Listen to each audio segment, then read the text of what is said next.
Hello and welcome back to BSG Webinars. I'm your host, Dan Carney, Graphic Design Manager here at BSG. Thanks for joining us. This is our 19th episode. Before I introduce today's guest, just like to remind everyone that all of our past webinars are available on our YouTube channel. Just search BSG Craft in YouTube and please subscribe. We have a lot of great content on there and plan on producing more. Also, be sure to check back soon for more webinars. Those are always located at bsgcraft.com/webinars or going to bsgcraftbrewing.com and clicking on the webinars tile. So now on to today's presentation. After I introduce today's guest, we'll show you a short video, which will then be followed up by a presentation. After the presentation, we'll be opening up for a few questions. We ask that you please ask these questions through the Q&A function, which is at the center of the toolbar located at the bottom of your screen. So without further ado, I'd like to welcome our guest, Jamie Carmichael. Welcome, Jamie. Hi, welcome. How you doing? Yeah, very well. This is Jamie Carmichael signing in from sunny Massachusetts. All right. Well, Jamie, welcome. Thank you.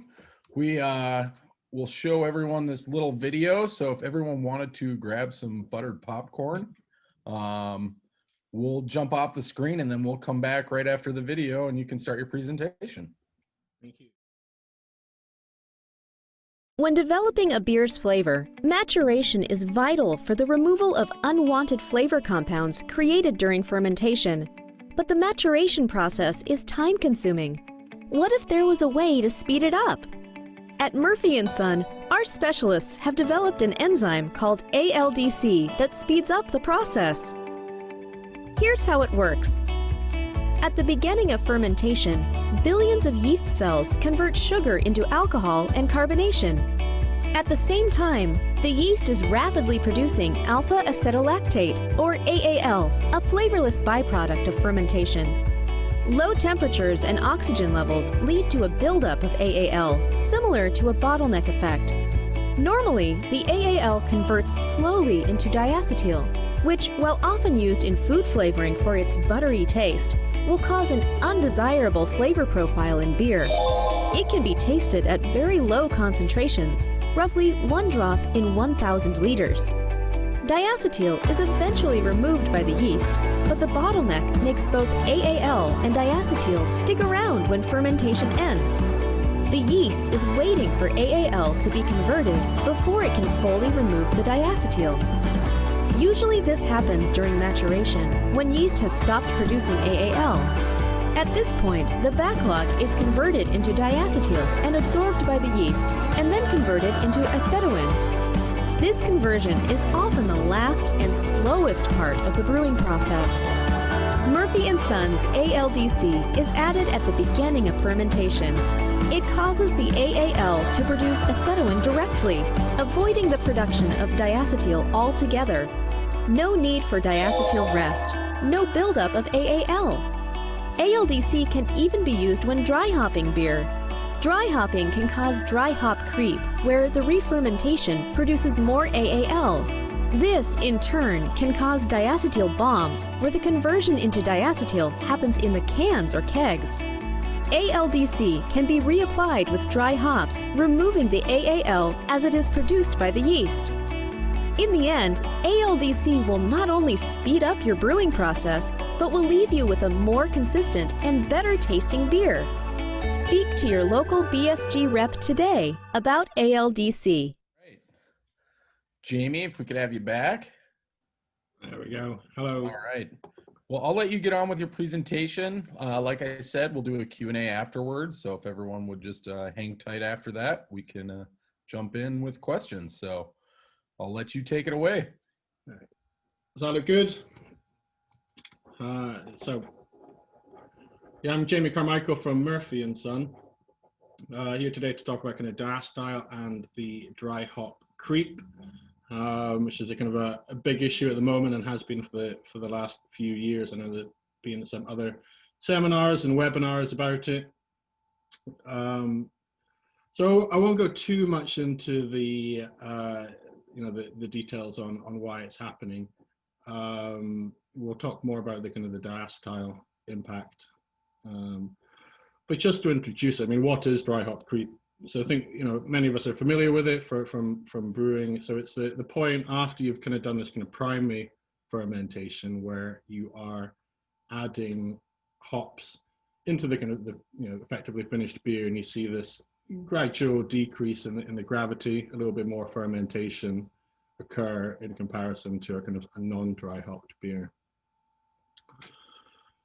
It's been well established now. I remember in 2016 there was a lot of discussion on why it was happening, you know, what were the causes of it. So, you know, again, I won't go into too much detail on the root causes. These are some great kind of presentations available online. I think this one from Allagash and OSU in 2017, you know, they really kind of cracked the nut open with understanding the dry hop creep. And again, a much longer presentation. If you can stomach it and want to know more, is this one from the Brewers Association Craft Brewers Conference that happened earlier this year, which I think is still available. And, you know, I've seen many other kind of presentations with the ASBC and MBAA available online.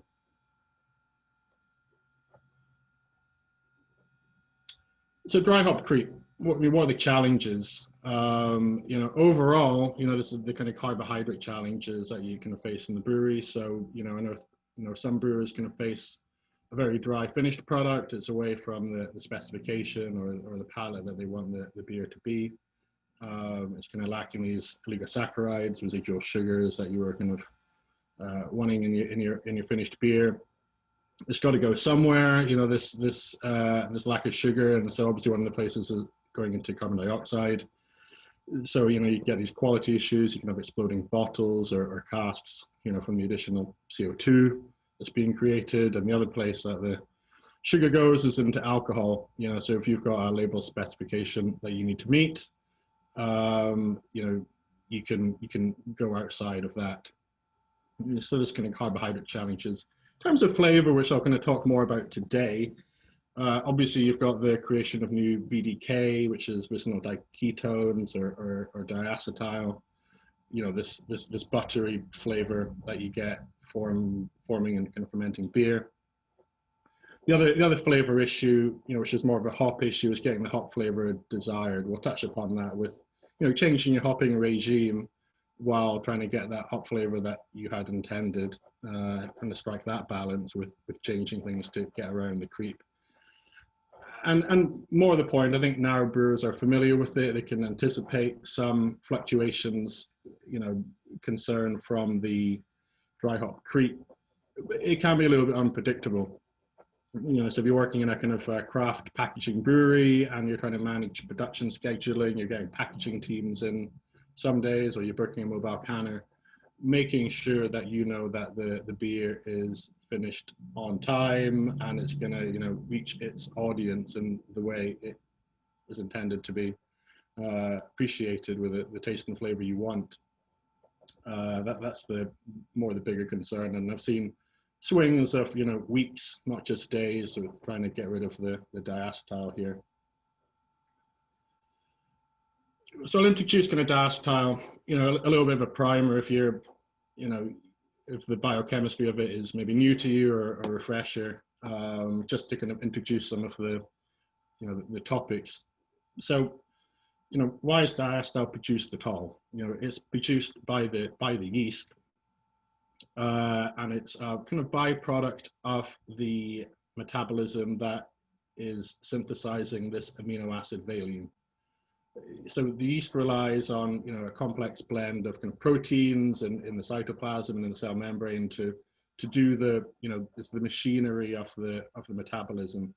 And to create these unique structures, it needs to have a full suite of the 20 or so amino acids. And it chooses to synthesize them either for one reason or another. And an intermediate in the synthesis of valine, there's also isoleucine, but we'll stick to valine for today, is this alpha-acetolactate. It produces this alpha-acetolactate faster than the valine. It accumulates inside the cell. Some of it is excreted, potentially for a kind of a cell membrane gradient reason, and it builds up in the fermenting wort. It builds up there. This alpha-acetolactate, it doesn't really have a flavor. It's got quite either a high flavor threshold, or it can't really be detected, and it accumulates until it slowly oxidizes and decarboxylates into diacetyl, and at which point it can then go back into the cell. It doesn't rejoin the valine synthesis pathway, but it will be reduced again to another molecule called acetoin, and is no longer really a flavor of the beer at that point. Just to kind of go over the terms, you sometimes see in some presentations, posters, these three terms. I've represented them here as the kind of tip of the iceberg here, which is the free diacetyl. This is the diacetyl which is kind of formed and that you can detect with your nose and tongue. And then there's this bit which lies below the surface, which is usually there in a higher concentration because it's got that bottleneck of the non-enzymatic oxidative decarboxylation to get through before it can be removed as diacetyl. Which is why I've kind of termed here diacetyl bombs, because often what you see happen with beer that creates these diacetyl bombs is it's being packed with this concentration of alpha-acetolactate that can't really be detected because it's not being converted yet, and it doesn't have much of a flavor to it, but it will convert in a can or keg. It doesn't need any other enzymes to make that happen. It doesn't need any yeast to make that happen. Most charts you see that present diacetyl are presenting total diacetyl because of the method of analysis used. One important thing to note is that it's produced right from the very start of fermentation. So this is from the IBD, I believe, and it's produced right from the very start of the fermentation as alpha-acetolactate. It's commonly seen as like an end of fermentation maturation issue, which is it's almost a problem that you stave off to the future. But it's something which you can really be tackling right from the very start. And just to kind of reinforce that point further, that alpha-acetolactate is the problematic molecule. These are charts from Bolton and Quain's book. They spiked fermentations with 1 ppm of diacetyl. If you put free diacetyl into a fermentation, the yeast will remove it quite readily and quite quickly, and it will even remove diacetyl from the fermentation when it is still producing alpha-acetolactate. So this is really the problem. So that's the kind of the diacetyl system, the kind of classical understanding of it. It's a little bit of a problem with dry hopping beers, as we'll kind of find out now. This kind of came to my attention like in 2016. I remember chatting to Cara Taylor from White Labs. I think the industry as a whole and seeing it. She did tests in her lab over in Vigo and shared it in 2016. And so you can see this fairly quick increase in diacetyl forming over here. It's maybe sneaking in below flavor threshold here. One day after the dry hops are being added, it shoots up to a speed level. I think we're still a little bit uncertain about why it was happening, whether it was agitation or oxygen back then. But we know a little bit more about it now, thanks to the work of kind of OSU and Allagash and these guys. So going through a kind of normal kind of diacetyl timeline, which has a kind of problematic kind of dry hop creep with diacetyl, usually is it's a fairly kind of typical fermentation. So during the very start of fermentation, the yeast will be producing alpha-acetolactate. There is valine. There's usually valine there in about kind of 50 parts per million in a typical all malt wort.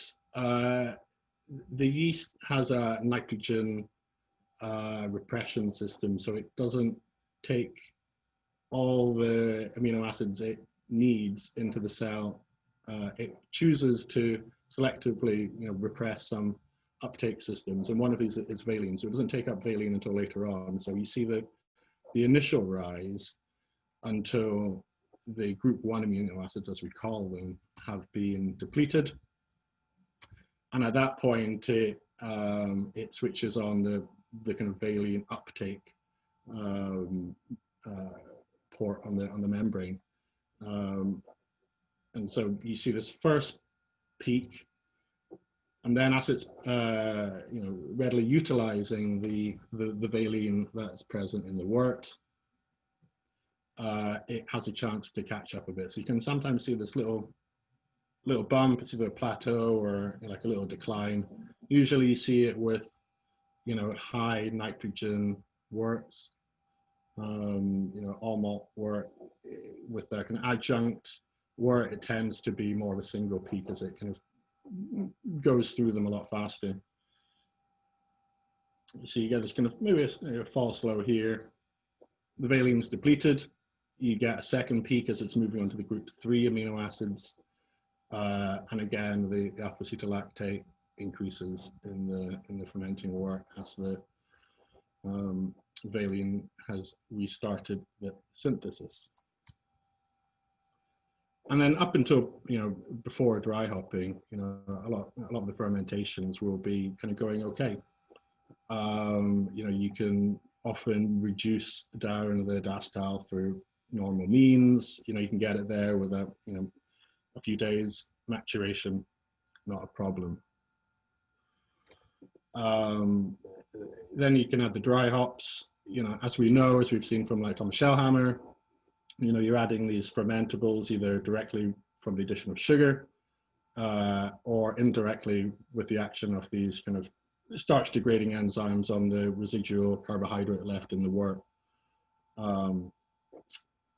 And beer is the spent growth medium of yeast, and if you're fermenting, if you're metabolizing yeast in a fairly depleted medium, it will kind of choose then again to synthesize valine, and the increase in alpha-ketolactate will go up. So that you've hit a kind of terminal gravity. The gravity goes down, fermentation happens, and the alpha-ketolactate goes back up again.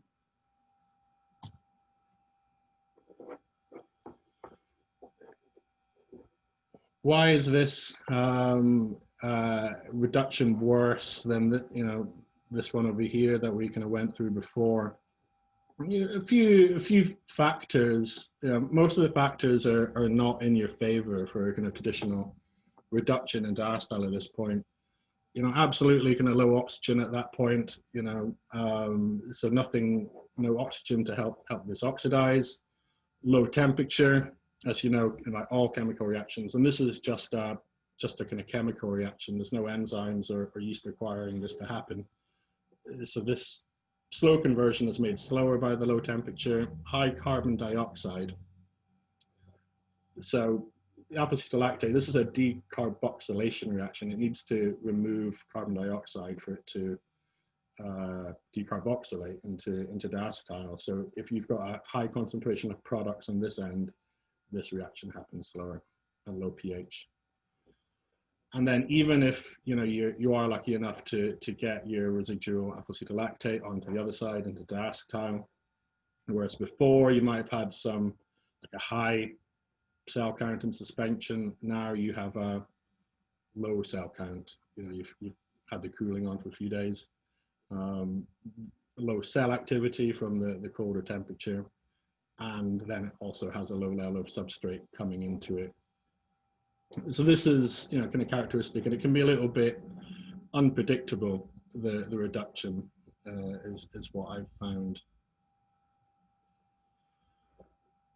I'll go through these quite quickly. Some of these slides are from another presentation to my colleagues in the UK. I think some of these techniques are a little bit more familiar to the kind of US craft brewers. So I think a lot of the time you're seeing a kind of bring it on strategy. So you're accepting the consequences. You're not really trying to prevent, that simultaneous saccharification and fermentation occurring. You're just kind of, getting it over and done with a little bit earlier. So often, you see maybe kind of dry hop earlier before kind of terminal gravity is being reached, so it's a little bit warmer, the cells more active, they're more concentrated, and that gives it, the ability to start sooner and go by faster. And you can kind of push the peaks together a little bit to a certain extent. Just to mention, there's this kind of biotransformation. There's many more people who are more qualified to kind of talk about the taste and flavor of hop changes, but I know it's a consideration. When I've suggested hopping earlier, I know some brewers are looking to avoid that kind of flavor. If you're wanting to pitch, the hops in the same time, you can ensure you've got sufficient yeast concentration by yeast nutrition or by acting new active yeast from another fermentation, or you can just cause the enzymes to work a little bit sooner by, recirculating them, which is fairly common as well. I think, some of the newer mentions on kind of handling the hop creep, involve kind of lowering the hop enzymatic activity. A lot of them involve, we were kind of denaturing them, for a long time with heat by putting them in the kettle. You're kind of heating them at another point. That's a big, an opportunity there. So this mention of hop kilning, so for that, you got to weigh that up against about losing your hop aroma. Some brewers are talking about mentioning kind of slurring the hops with hot water, and the brewer at CBC this year mentions the pasteurization of beer, and I think he found that quite a low number of pasteurization units were required to drop down that enzymatic activity. So obviously, this will help reduce the oligosaccharide loss. You may still get a bit more fermentation, I've represented it here with a little bit of VDK growth. But what I really kind of specialize in is the application of this enzyme, ALDC, which is going to focus on preventing the diacetyl forming by, targeting that troublesome molecule, the alpha-acetolactate, which is the real bottleneck. So generally with the application, what I suggest for that kind of dry hop creep diacetyl curve is, a double dose is the correct application. You can move it around or incrementally change it, as we can discuss at the end. So an initial dose with the yeast at the time of yeast pitching, making sure it's going to disperse properly, and that will ensure that you have a very low level of alpha-acetolactate total diacetyl going into the dry hop. Then you add the dry hops with a second application of the ALDC, and that will replenish the active enzymes in the second stage into this this additional bump of fermentation. This is just a loop from the animation we saw, just to kind of reiterate. So what you're looking to do is to give the alpha-acetolactate this kind of shortcut. So it converts it directly into acetoin. So the alpha-acetolactate normally oxidatively decarboxylates into diacetyl, but if you give it an enzyme, it will reductively decarboxylate into acetoin.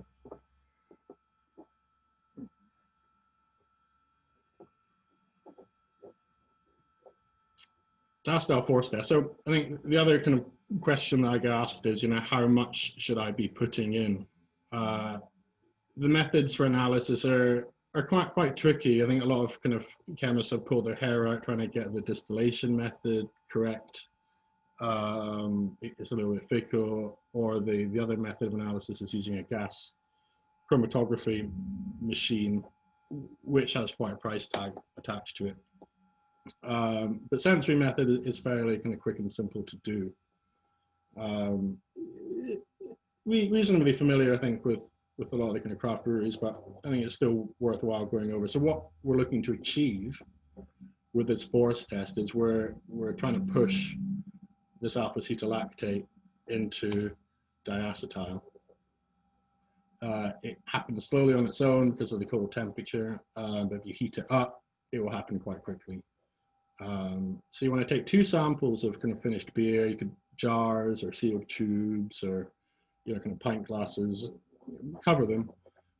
Take sample A, heat it to 60 to 70 degrees centigrade for 10 to 15 minutes. Pour to cool it back down to at least the temperature of the cool sample. Don't cool them down too much because it will, you can detect it with a little bit of warmth in it. And then compare them. So this is a kind of binary kind of table I've kind of put together for the, the purpose of today. You don't have to do it just once in a fermentation. You can do it as many times as you want. And I suggest doing it, before you add the dry hops to give yourself a measure of how the beer is coping. So just to translate it, so in the heated sample, if you sense that, and you can sense that it smells like diacetyl, and in the unheated sample, it doesn't smell like diacetyl, which is this buttery flavor, buttery popcorn. What that tells you is that you've got alpha-acetolactate present. It was the bottom part of the iceberg.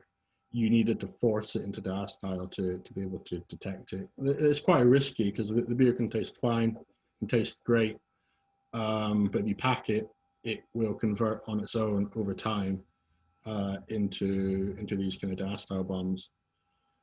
At that stage, if the beer is kind of finished, it's worth kind of adding the ALDC. It will work on that substrate, the alpha-acetolactate. You still need to give it time to work. You can raise the temperature a bit to help it go down the traditional path if you have yeast present. You're going to be cautious about raising the temperature if there's very little yeast left in suspension, because you risk not having anything to remove it. And then review the process for next time. So you can review adding in the ALDC at 1 or 2 points next time if not already done so, or add more in at the dry hop stage. If you've got, if you can detect the diacetyl on the heated and on the unheated, the free diacetyl is present. ALDC, it doesn't work on free diacetyl. It's that troublesome precursor. You can add new yeast, blend in active yeast or beer, and give it a bit more time. And then again, can review the process for next time and consider adding in the ALDC. Although it doesn't work on diacetyl in this one, it will prevent the diacetyl forming next time around. And yeah, no, that's a green light. You've got neither alpha-acetolactate or free diacetyl present, so you should be kind of good to go. And you can quantify this. I would generally say that if you're on this one, you probably also have some precursor below the surface. So yeah, I think that's the first part of my my presentation. I'm happy to invite anyone to ask questions at this point. We do have a good question from John Carroll. He asked, ALDC is derived from lactobacillus. Is it Casey? Casey? Yeah, I think you can still see my presentation. Yep. I think, let me see here. Oh, wrong one. I believe, I checked this recently. Where is it? How is ALDC made? Oh yeah.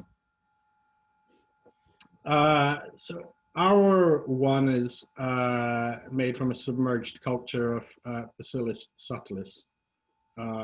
So similar, you know, this ALDC gene is present in a lot of bacteria and I think some other kind of yeast strains. It's not present in Saccharomyces cerevisiae, but it was found and it was kind of added. They add extra genes into the Bacillus subtilis to make it produce more, but then it's filtered out. You know, it's filtered out the same as filtered beer, and there's no live cultures. I don't think there's even kind of dead cultures left. There's just the, you know, the cell contents that are the constituents of the enzyme. Yeah, that answers his question. He asked, is it possible for any of the ALDC to revert back to it? So I think that answers that.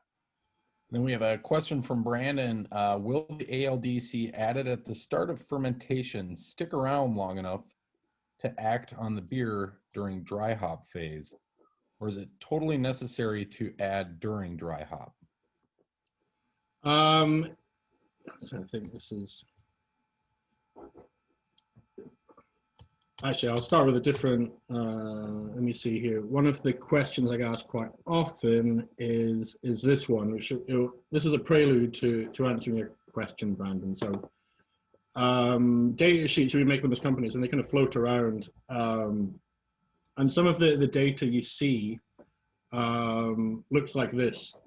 You know, so you'll look at the curves and you're a brewer and you know your fermentation starts at, you know, say pH 5 and finishes at pH 4 and you're talking a temperature of, I apologize, I use centigrade, I've lived here for 6 years. You're talking a temperature, you know, not much more than 20 degrees centigrade, and you say, hey, wait a minute, you know, the optimum's way up here for pH and for temperature. I don't want to ferment my beer at 40 degrees centigrade and pH 6.5. Unfortunately, and you know, it's the same with hops, that, you know, we're doing a process that, you know, these natural products which we're joining together in the brewery, they weren't designed to meet the parameters for brewing, you know, but you can, you know, you just make adjustments to make up for it. So, you know, hop utilization, if you put, you know, your kettle up to pH 10, you'll get great utilization, but, you know, the beer stinks. You know, you put it in a, you know, pH 5 wort and boil it, and you might get 30-35% utilization.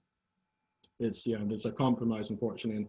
Fortunately for the enzyme, you know, it works again and again and again. So even with a reduced activity, it will keep that concentration of alpha-ketolactate low. To get to your question, there's also another thing called residual activity, which is the ability, you know, the ability of the enzyme to withstand non-optimum pHs. The charts look a little bit different. What happens with let's see here. What happens with the enzyme is, over the course of a kind of 7-day fermentation, when it's at a suboptimal pH, particularly, it will start to denature, which is a good thing if you don't really want kind of residual enzyme activity, you know, going any further. So that's why generally I suggest a second application. You know, you want to have the fresh enzymes, the ones which are all in that structure, that will work on the substrate alpha-ketolactate replenished just before the alpha-ketolactate is created. If that makes sense. So then why is the application rate higher than? Yeah, this is an interesting one. I think it came up at that CBC conference, and I've answered it before. I'm trying to think, where is it? Yeah, I think there was maybe perception that it was.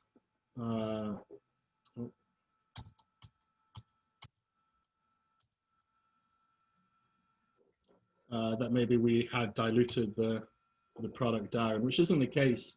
It's quite interesting. I used to work on production side, and you treat the data sheets like gospel, but what you find is that you create it in a lab and it works in a laboratory setting, and that's got some biases to it, and then you try some kind of production samples and you generate a kind of a range of dose rates that's worked in a handful of breweries, and it's important to review it. We did this in 2016.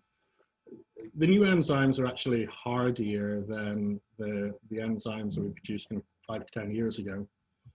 So if you do manage to find like an old data sheet, the application rate is very low. The other thing, that the application rate on our old data sheets, it had the product available by the ton. I think we sell 1 kilogram and 5 kilogram. The original work had been done on adjunct brewing of lager. Now, if you put an enzyme in, the contact time is important as well. So this was so I'm just going to move this over here. We reviewed this again in 2016 with a brewery that was using a strain of yeast called Ringwood, which is a heavy diacetyl producer. It produces beer very quickly, a 3 to 4 day fermentation, and for 4 days as opposed to 8 days or 12 days for kind of lager fermentation, you needed a higher application rate. And just to kind of cover like the enzyme kinematics, one enzyme will work on one substrate, do away with it and move on to the next one. And it's kind of similar to, if you're hand bottling beer, if it takes you 8 hours to hand bottle 1 barrel, if you need to bottle 2 barrels in half the time, you need to have 4 folk hand bottling beer. So that's kind of enzyme kinematics behind it, that if you're producing alpha-ketolactate very quickly, you just need to have more enzymes in the medium for it to work. So are there any side effects to using ALDC that can come about? No, it's a very specific enzyme.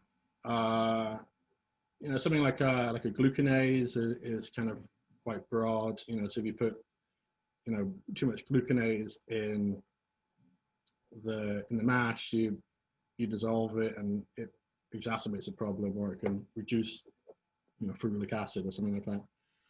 The ALDC, as far as we know, is a very specific enzyme. It doesn't cause haze or it doesn't remove haze.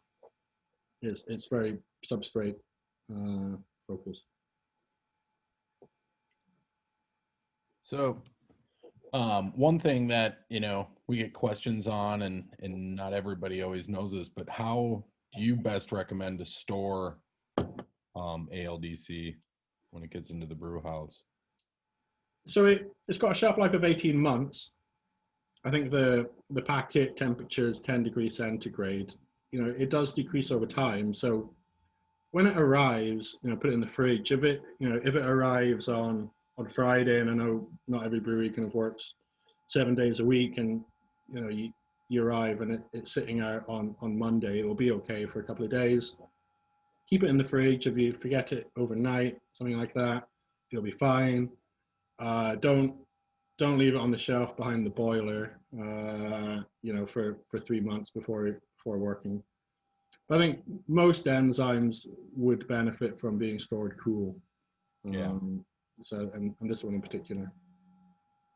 So, I guess what's the best way to add it then, to the tank? A lot of the products which we make and I kind of represent, they're applied in a very low dose, and sometimes getting them into a vessel and getting it distributed can be quite difficult.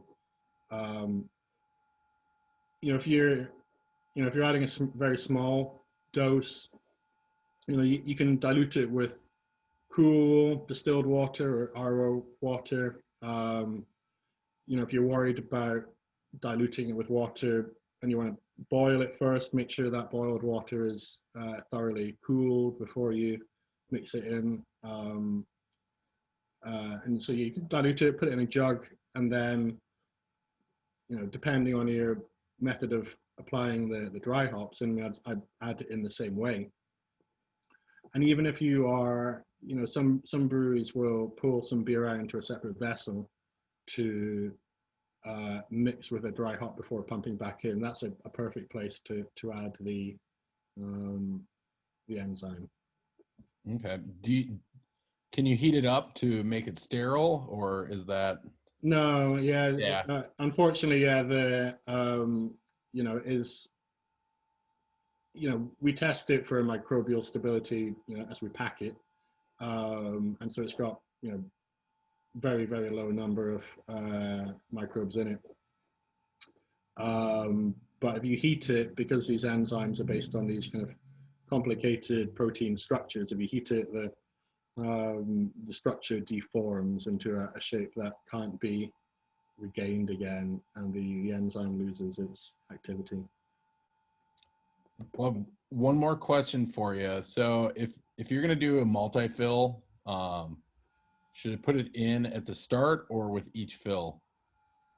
Put it all in at the start. So if you're putting in, if you're going for that 2 grams per hectoliter rate, but you're doing a kind of 10 barrel each turn into a kind of 30 barrel fermenter, put your 60 grams in at the start, because remember that all the apple lactate is produced from the yeast synthesis. So if you've got the yeast in at the start, you want that higher dose rate in and around the yeast as it's kind of synthesizing this valine and producing the apple lactate as its byproduct. Well, excellent. Unless anybody has any other questions, I would say ask them now. Jamie, unless you have any other closing words or anything else you'd like to share?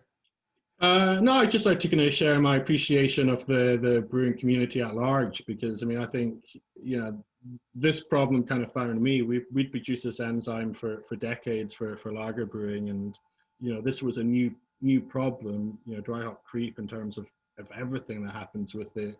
And I think it's really like a testament to the community of craft brewing that there are so many people willing to kind of share their experiences and their findings and their science and work on it together. I think it's been, really rewarding. We did a brewers panel 2 weeks ago, and ALDC was brought up in there. A lot of good information in that webinar, which is also available online.